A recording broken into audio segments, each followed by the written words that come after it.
সাতছড়ি জাতীয় উদ্যান কি সংরক্ষিত বন নাকি দুর্নীতির উন্মুক্ত বাজার? ব্রাহ্মণবাড়িয়া জেলা প্রতিনিধি রুমান খানের অনুসন্ধানী প্রতিবেদনে বেরিয়ে আসছে চাঞ্চল্যকর সব তথ্য।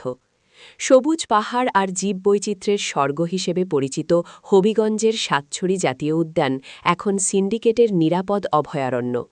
অভিযোগ উঠেছে বন বিভাগের একাংশের মদদে রাতের আধারে নির্বিচারে কাটা হচ্ছে বড় বড় গাছ। শুধু তাই নয়, উদ্যানে রান্না করা নিষিদ্ধ থাকলেও ঘুষ দিলে মিলছে রান্নার অনুমতি। দর্শনার্থীদের জিম্মি করে হোটেলের খাবারে নেওয়া হচ্ছে ৩ গুণ দাম।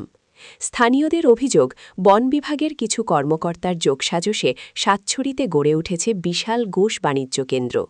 পর্যটক হয়রানি আর বন নিধনের এই মহোৎসব চললেও প্রশাসনের নীরবতা নিয়ে উঠছে বড় প্রশ্ন।